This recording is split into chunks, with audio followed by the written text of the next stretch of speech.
मैं हूं दीपशिखा सिंह राजपूत और आप देख रहे हैं इंडिया न्यूज हरियाणा विशेष में आपका स्वागत है।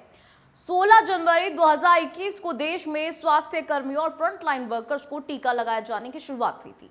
उसके बाद से कोरोना टीके दिए जाने का सिलसिला लगातार जारी है और अब तक देश के अंदर वैक्सीन की 156 करोड़ डोजेज लग चुकी हैं, लेकिन पूरी आबादी को टीका लगाने का लक्ष्य अभी भी थोड़ा दूर है। तो ग्राफिक्स के जरिए समझाते हैं आपको कि किस तरह से अब तक 87 करोड़ की पहली डोज लग चुकी है। एक साल में वैक्सीनेशन का जो पड़ाव है वो किस तरह से पार किया गया है। करीब 65 करोड़ की आबादी को दोनों डोज लग चुकी है और इसके साथ ही 69% लोगों को दोनों डोज लगी है। तो यहाँ आपको बता दें कि वैक्सीनेशन का एक साल पूरा हो चुका है। अब तक 87 करोड़ को पहली डोज लग चुकी है। एक साल में वैक्सीनेशन का ये पहला पड़ाव रहा है। करीब 92% आबादी को पहली डोज लग चुकी है। 65 करोड़ की आबादी को दोनों डोज लग चुकी है। तो ये अच्छी बात है, लेकिन अभी भी थोड़ा सा दूर है।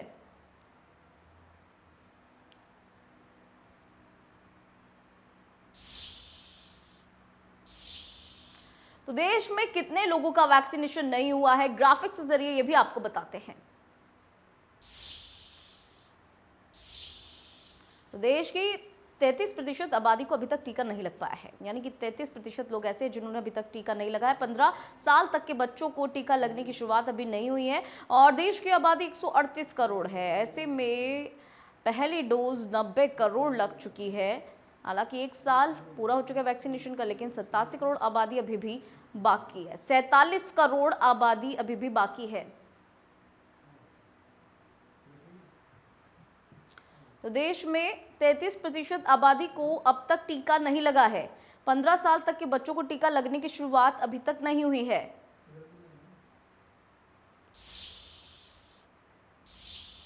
एक साल पहले 16 जनवरी को वैक्सीनेशन अभियान का आगाज हुआ था। ग्राफिक्स के जरिए आपको दिखाते हैं कि कितने दिनों में कितनी डोज लगाई गई।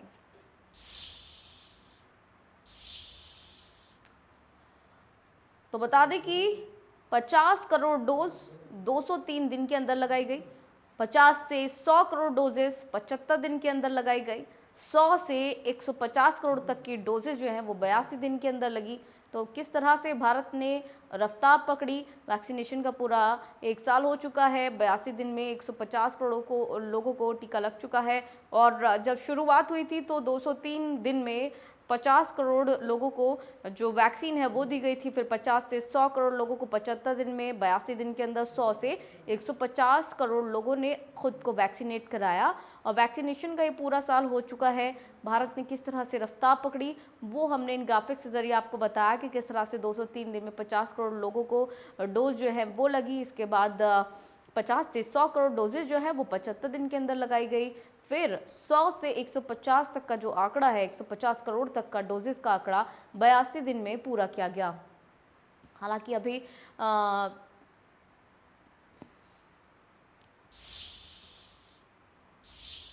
प्रदेश में बढ़ते कोरोना के मामलों को लेकर डिप्टी सीएम दुष्यंत चौटाला ने कहा कि सभी को एहतियात बरतनी होगी। फिलहाल प्रदेश में और सख्ती बरतने की आवश्यकता नहीं है। जिला स्तर पर उपायुक्त तो बढ़ते केसेस को अपने स्तर पर जरूरी कदम उठा रहे हैं और ये भी उन्होंने कहा कि सख्ती की जगह हम सबको सावधानी बरतना ज्यादा जरूरी है ताकि कोरोना से जल्द निपटा जा सके। वेव कोविड की आई है और इसके अंदर जिनको कोविड हो रखा था उनको भी दोबारा हुआ है और दोनों वैक्सीनेशन के बावजूद भी हुआ है। मैं तो सबसे यही कहना चाहूँगा, एहतियात बरतो और एहतियात के साथ साथ अपनी अगर डोज पूरी नहीं हुई भी कोविड की तो वैक्सीनेशन की डोसेज भी पूरी करवाओ। माइल्ड ज़रूर है मगर जिस तरह से नंबर्स बढ़ रहे हैं और डे बाय डे बढ़ रहे हैं, मुझे लगता है प्रिकॉशन ही सबसे बड़ा इससे लड़ने का वेपन है। मुझे लगता है कि इससे ज़्यादा सख्ताई की ज़रूरत है। पहले ही डिस्ट्रिक्ट लेवल पर डिप्टी कमिश्नर्स ने अलग अलग तरह से प्रतिबंध तो लगा रखे। जहाँ नंबर ऑफ केसेस बढ़ेंगे वहाँ ज़रूर और ज़्यादा डिप्टी कमिश्नर सख्ताई बरत सकते हैं, मगर आज के दिन सबसे बड़ी सख्ताई तो ये है कि आप अपना प्रिकॉशन खुद रखें। साइबर सिटी गुरुग्राम में कोरोना की रफ्तार ने डरा कर रख दिया है। बावजूद इसके लोग लापरवाही बरत रहे हैं। बिना मास्क के घूमने वाले लोगों के खिलाफ सख्ती के आदेश भी दे दिए गए हैं।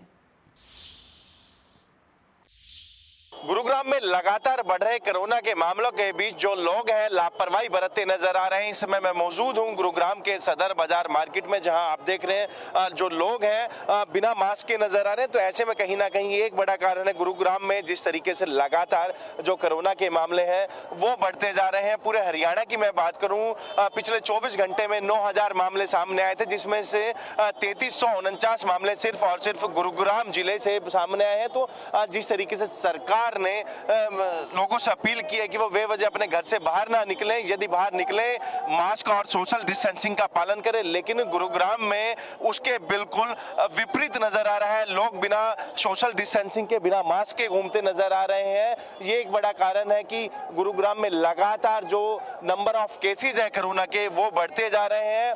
हालांकि पुलिस के द्वारा सख्ती की बात कही गई थी, लेकिन अभी सदर बाजार के इलाके में एक भी पुलिस का जवान मौजूद नहीं है। खुद दुकानदार बिना मास्क के नजर आ रहे हैं, तो साथ ही साथ जो यहाँ ग्राहक पहुंच रहे हैं वो भी बिना मास्क के नजर आ रहे हैं। तो ऐसे में कहीं ना कहीं लोगों को अपनी जिम्मेवारी समझनी होगी, और साथ ही साथ अपनी जिम्मेवारी जब वो समझेंगे और उसी के बाद बढ़ते हुए जो कोरोना के मामले हैं उन पर नकेल कसी जा सकती है। गुरुग्राम से संजय राठौर, इंडिया न्यूज। 5 राज्यों में होने वाले चुनाव में बीजेपी प्रदेश अध्यक्ष ओपी धनखड़ ने जीत का दावा किया है। उन्होंने कहा है कि सभी राज्यों में बीजेपी भारी बहुमत से जीत दर्ज कर सरकार बनाएगी। वहीं डिप्टी सीएम दुष्यंत चौटाला ने कहा है कि जरूरत पड़ी तो यूपी में चुनाव प्रचार के लिए भी जाएंगे, और ये भी कहा कि यूपी के साथ साथ अन्य राज्यों में भी बीजेपी अच्छा प्रदर्शन करेगी। जनता पार्टी की सरकार फिर से बनेगी। जिनको टिकट नहीं मिलने वाली थी या कोर्ट से जिनके खिलाफ कुछ फैसले मिलने वाले थे, ऐसे कुछ लोग गए हैं और ऐसे ही लोग आ भी रहे हैं। भारतीय जनता पार्टी बहुत दमदारी के साथ, सब लोग भारतीय जनता पार्टी और योगी जी को पसंद कर रहे हैं। फिर से सरकार बनेगी, उत्तराखंड में भी बनेगी, यूपी में भी बनेगी, मणिपुर में भी बनेगी, गोवा में भी बनेगी, और पंजाब में भी बहुत अच्छा परफॉर्म करेंगे। अभी तो शुरू हुए, अभी तो नॉमिनेशन का पहला चरण भी ख़त्म नहीं हुआ, मगर बड़े इंटरेस्टिंग रहेंगे। और ख़ास तौर पर क्योंकि हरियाणा से सटे हुए 3 राज्य हैं, यमुनानगर के ऊपर उत्तराखंड है, पूरी हमारी यमुना की लाइन पर अगर हम देखें तो उत्तर प्रदेश है, और अम्बाड़ा से लेकर सिरसा तक पंजाब है। मैं तो मानता हूँ कि हरियाणा की जितनी जहाँ राजनीतिक ज़रूरत होगी, हरियाणा उसको पूरी तौर पर यूटिलाइज करेगा। पार्टनर है हरियाणा में, क्या अभी चुनाव प्रचार करने के लिए जाएंगे? समय की बात है, अभी तो सिर्फ पंजाब क्यों, जरूरत पड़ी तो उत्तर प्रदेश में भी जाने का काम करें। डिप्टी सीएम दुष्यंत चौटाला ने एक बार फिर से संयुक्त किसान मोर्चा पर निशाना साधा है और कहा है कि अब संयुक्त किसान मोर्चा राजनीतिक पार्टी में तब्दील हो गई है, क्योंकि उसके नेता चुनाव में उम्मीदवार बने हुए हैं। डिप्टी सीएम दुष्यंत चौटाला ने यह भी कहा कि इनकी शुरुआत से ही राजनीतिक महत्वाकांक्षा रही है, जिसे पूरा करने के लिए किसानों का इस्तेमाल किया गया है।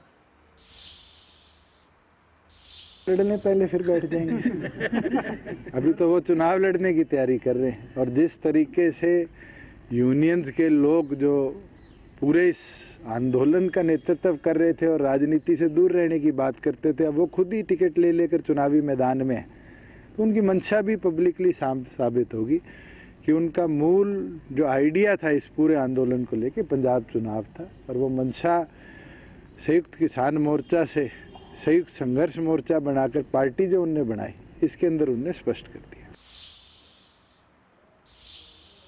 प्रदेश में प्राइवेट नौकरियों में हरियाणा के युवाओं के लिए 75% आरक्षण लागू किया गया है, और इसे डिप्टी सीएम दुष्यंत चौटाला ने ऐतिहासिक बताया है। उन्होंने कहा है कि पोर्टल की शुरुआत की जा चुकी है, युवा पोर्टल पर अपना रजिस्ट्रेशन करवा सकते हैं। उन्होंने बताया कि सभी प्राइवेट कंपनीज को हर तिमाही पर अपनी वैकेंसी ऑनलाइन बतानी होगी। जब भी कोई भी वैकेंसी होगी, उनमें 30,000 से कम तनख्वाह वाली नौकरी में हरियाणा के युवाओं की 75% भागीदारी सुनिश्चित करनी होगी।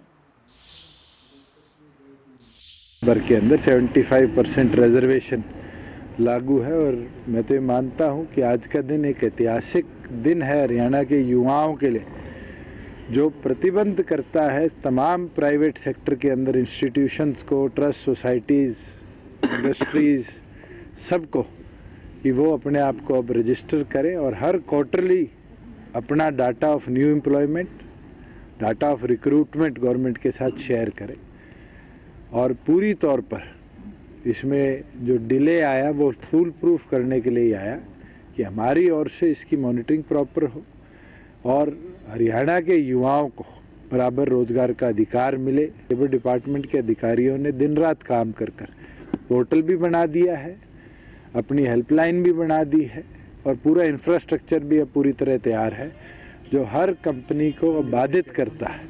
आज से पहले बाधित नहीं करता था, अब बाधित करता है कि कोई भी एम्प्लॉयमेंट वो करेंगे 3 महीने के अंदर अंदर गवर्नमेंट को उसको डाटा भी उस पोर्टल पे शेयर करेंगे और अपनी जितनी वैकेंसीज पब्लिश हैं उसको गवर्नमेंट पोर्टल पर पब्लिश कर आम जन को उसकी नोटिफिकेशन भी देने का काम करेंगे कि हाँ हमारे पास 4 नौकरियां हैं 30,000 से नीचे की, तो 3 हरियाणा के मूल निवासियों के लिए।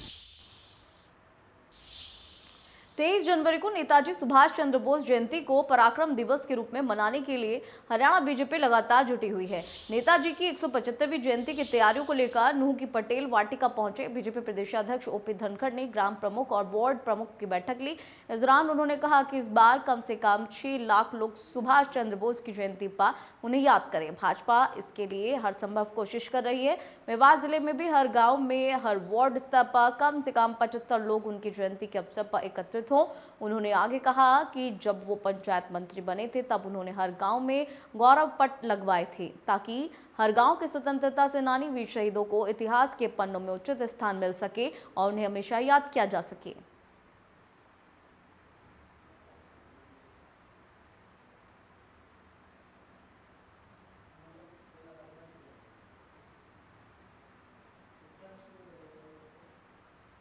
तो पलवल और नूंह की तस्वीरें आप देख रहे हैं। यहाँ बता दें कि 23 जनवरी को ये जयंती है 175वीं और नेताजी की 175वीं जयंती को लेकर तैयारियां की गई हैं। पलवल और नूंह के अंदर यहाँ पर संबोधित भी किया गया।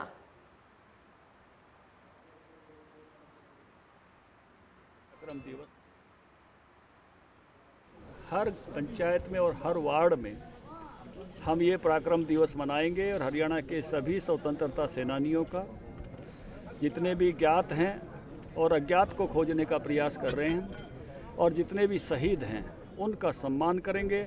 आज़ाद हिंद फौज के तराने गाएंगे और एक तरह से जो 90 साल की लड़ाई है 1857 से लेकर 1947 की, उस लड़ाई के भिन्न भिन्न घटनाओं को जो भी उसके जानकार हैं उन सबको हमने कहा है कि आप आएँ, इन कार्यक्रमों में सहभागी बने।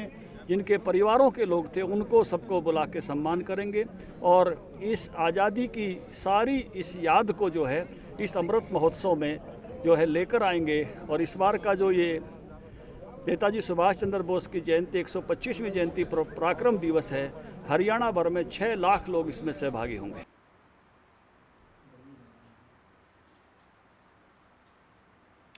कोरोना की रिपोर्ट नेगेटिव आने के बाद से उप मुख्यमंत्री दुष्यंत चौटाला सिरसा पहुंचे। यहां पर उन्होंने सिरसा क्लब में नवनिर्मित द लाउंज भवन का उद्घाटन किया और इसके साथ ही कर्मचारियों के आवासीय भवन का भी उद्घाटन किया। इस मौके पर मुख्यमंत्री ने कहा कि ये संभवतः प्रदेश का सबसे पुराना क्लब है जो उपायुक्त की अध्यक्षता में शहर में प्रतिष्ठित लोगों के द्वारा चलाया जा रहा है। उन्होंने कहा कि प्रदेश के कई अन्य जिलों में भी इसी तरह के क्लब बनाए जाएंगे जो वहां के उपायुक्त की अध्यक्षता में संचालित होंगे।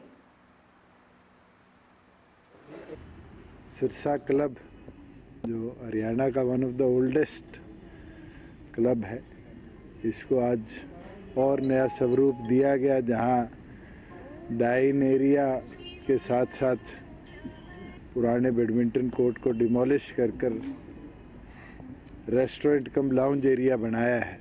मैं डिप्टी कमिश्नर जो यहाँ के प्रेसिडेंट है और सारी टीम, इनको बधाई देता हूँ और साथ में और कैसे इसको आगे ले जाया जाए उसके ऊपर भी जो कदम उठाने की ज़रूरत है मिलकर उठाए। जितना हमारी तरफ से सहयोग रहेगा हम ज़रूर निरंतर करते आए हैं, करते रहेंगे, क्योंकि इकलौती ऐसी फैसिलिटीज़ ये एक सोशल लेवल पर बनी है जहाँ पर swimming pool, indoor stadium badminton का, मल्टीपर्पज़ हॉल, ये तमाम चीज़ें यहाँ उपलब्ध एक इंफ्रास्ट्रक्चर में। और मैं तो उम्मीद रखता हूँ कि आने वाले समय में हमने 2-3 डिस्ट्रिक्ट्स में ऐसी साइट्स देखी है जहां सामाजिक लोगों को जोड़कर डिप्टी कमिश्नर के नेतृत्व में इस तरह के क्लब्स और बनाने की ज़रूरत प्रदेश में है। और पंचकुला पुलिस ने हरियाणा कांस्टेबल भर्ती में धांधली करने वाले गिरोह पर शिकंजा कसा। पुलिस ने इस पूरे मामले में 5 आरोपियों को गिरफ्तार किया और इसके साथ ही 2 संदिग्धों को पुलिस रिमांड पर भी लिया। इसके अलावा एक व्यक्ति को राउंड अप किया गया है जो खुद एक सरकारी डिपार्टमेंट में काम किया करता है। इस मामले की गंभीरता को देखते हुए पंचकुला के डीसीपी ने इस मामले में एक एसआईटी को गठन किया है जो अब इस पूरे मामले की जांच करने में जुटी है। एक लंबी चौड़ी टीम इस पूरे मामले में पूरे हरियाणा में कई जगह पर रेड करने के लिए गई हुई है और ये गिरोह असली कैंडिडेट्स की जगह फिजिकल टेस्ट और एग्जाम में नकली कैंडिडेट बैठाता था। इसके लिए दोनों के बकायदा अलग अलग पैसे थे। फिजिकल टेस्ट के लिए 4 से 5 लाख रुपए और एग्जाम के लिए 3 से 4 लाख रुपए अभ्यर्थियों से लिए जा रहे थे। इसमें 100 से ज्यादा पुलिस कांस्टेबल भर्ती के मामले में कैंडिडेट्स पर गाज गिर सकती है। भर्ती वाला है तो उसी में गिरफ्तारियां हुई थी। एक मुकेश था, उसकी कल गिरफ्तारी हुई है। 2 पहले से अरेस्ट है। सर इनको कोर्ट में पेश किया, सर क्या बता? कोर्ट में पेश करके रिमांड लिया है, आगे की छानबीन जारी है।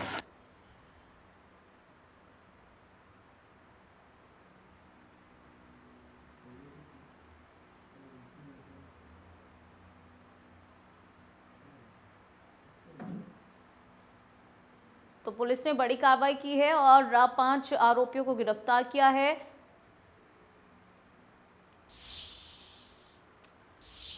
इस पूरे मसले पर हमारे संवाददाता ने जायजा लिया, दिखाते हैं एक रिपोर्ट आपको। पीएससी में सरकारी नौकरियों के नाम पर बड़ा खेल चल रहा था। उसके बाद अब हरियाणा पुलिस की भर्ती के नाम पर एक बड़े स्कैम का पर्दाफाश हुआ है। ये हरियाणा की नौकरियों के नाम पर सबसे बड़ा स्कैम हो सकता है। पुलिस की प्राइमरी जांच के अंदर कुछ ऐसे ही पहलू सामने आए हैं। सेक्टर 5 पुलिस स्टेशन के अंदर मामला दर्ज कर लिया गया है जिसमें पुलिस जांच कर रही है। पुलिस की जांच में ये सामने आया है कि करीब 100 से ज़्यादा ऐसे कैंडिडेट्स हैं या लोग हैं जो इस पूरे स्कैम के अंदर इन्वॉल्व हैं। फिलहाल मामला दर्ज करके 5 आरोपियों को पकड़ा गया है, उनसे पूछताछ की जा रही है। एक सरकारी डिपार्टमेंट का एक बाबू भी इस पूरे मामले के अंदर शामिल है। वह कहीं ना कहीं राजनीतिक जो स्टंट है या ये कहीं कि राजनीतिक जो खेल है उसे जुड़ा होने को लेकर भी गंभीरता से जांच की जा रही है। पंचकुला पुलिस ने इस मामले में एसआईटी का गठन कर दिया है। एसआईटी इस मामले में जांच कर रही है। वहीं अभी तक की जांच में जो चौंकाने वाले पहलू सामने आए हैं वो ये है कि हरियाणा के अलग अलग जिलों में अलग अलग लोगों ने पुलिस भर्ती के अंदर अप्लाई किया। उसके बाद एक गिरोह ने अलग अलग कैंडिडेट्स के परिवार से कॉन्टैक्ट किया, उन्हें कहा कि वो उनका फिजिकल कंप्लीट करवाएंगे और उसके बाद उनका पेपर भी कंप्लीट कराएंगे। फिलहाल इस समय हरियाणा पुलिस की ओर से पहले पेपर करवाया गया था। जब पेपर करवाया गया तो उस समय उनके अंगूठे के निशान लिए गए थे, यानी जब फिजिकल करवाए गए तो दोबारा से उनके निशान लिए गए। जब दोनों अंगूठे के निशानों को मैच किया गया तो बड़ा खुलासा हुआ कि पेपर देने वाला और फिजिकल में आने वाला दोनों ही असली कैंडिडेट नहीं है। इस पूरे रैकेट में पेपर देने के नाम पर और फिजिकल करवाने के नाम पर 5 से 12 लाख रुपए तक की डील की जाती थी। कुछ ऐसे कैंडिडेट हैं जिन्होंने खुद पेपर दिया और उसके बाद फिजिकल किसी और से करवा रहे थे। वहीं कुछ ऐसे कैंडिडेट हैं जिन्होंने पेपर किसी और से करवाया और फिजिकल खुद कर रहे हैं। इस पूरे रैकेट के अंदर 100 से ज़्यादा कैंडिडेट शामिल हो सकते हैं।